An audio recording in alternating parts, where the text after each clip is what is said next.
Hello, everyone. Welcome to the Newsbrowse News broadcast. According to a report by Liberty Times, a strong magnitude 6.2 earthquake struck offshore Mindanao in the southern Philippines on the afternoon of June 15, 2026, at approximately 5 p.m. local time. Data from the United States Geological Survey, USGS, confirmed the magnitude, while the German Research Center for Geosciences, GFZ, reported the seismic depth to be approximately 117 kilometers.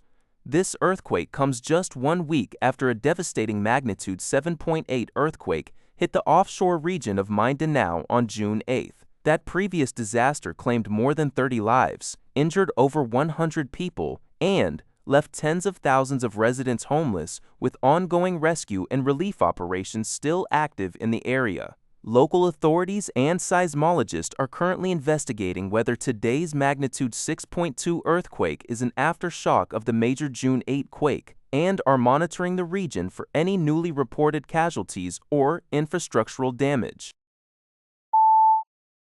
According to CBS News, Andrew Giuliani, executive director of the White House's World Cup task force, defended the U.S. decision to deny entry and deport Somali referee Omar Artan, a FIFA-selected official. Giuliani stated that Artan was communicating with some very bad people immediately before arriving in the U.S., citing classified information.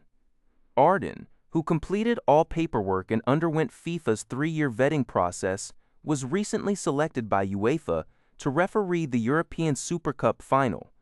Giuliani also addressed tournament immigration concerns, confirming that, while some players, including members of Iraq's team, face secondary inspections, all have ultimately been admitted. However, several Iranian team officials were barred over alleged regime ties, forcing Iran to move its training camp to Mexico. Giuliani defended the involvement of Immigration and Customs Enforcement, ACE agents in event security, and supported travel restrictions on fans from Haiti and Iran under the administration's travel ban. He dismissed criticisms that the immigration crackdown is casting a shadow over the World Cup, accusing critics of weaponizing the event for political narratives. According to a report by Yonhap News Agency, South Korean Cardinal Lazaro Yuhungsik stated on Sunday that a potential visit by Pope Leo XIV to North Korea ultimately depends on Pyongyang's determination.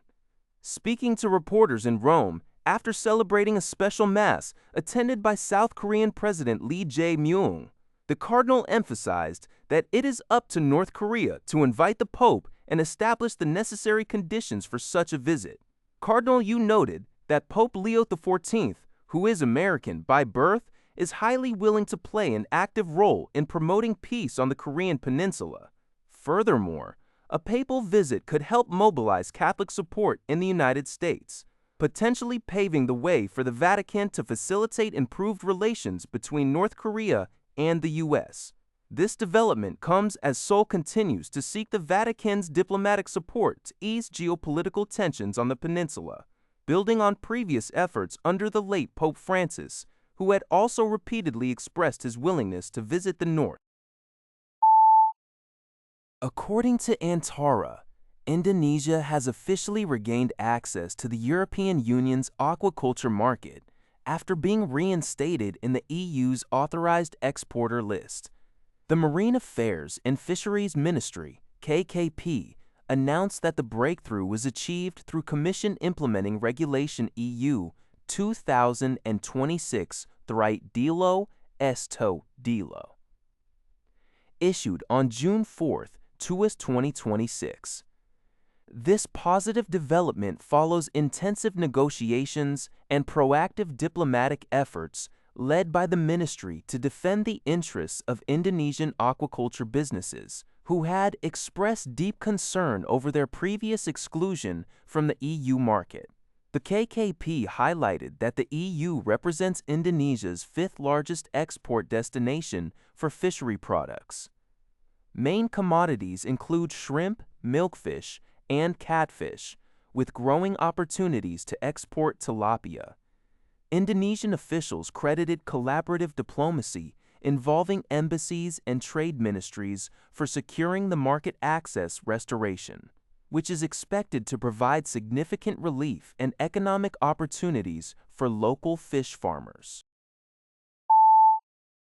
According to GG Press, Russian President Vladimir Putin sent a congratulatory telegram to Chinese President Xi Jinping on June 15th, the day Xi celebrated his 73rd birthday.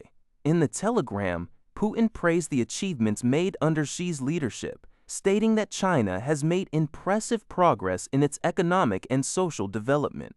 Putin also reflected on his visit to China in May, noting that his meeting with Xi confirmed the positive momentum of Russia-China relations in all areas.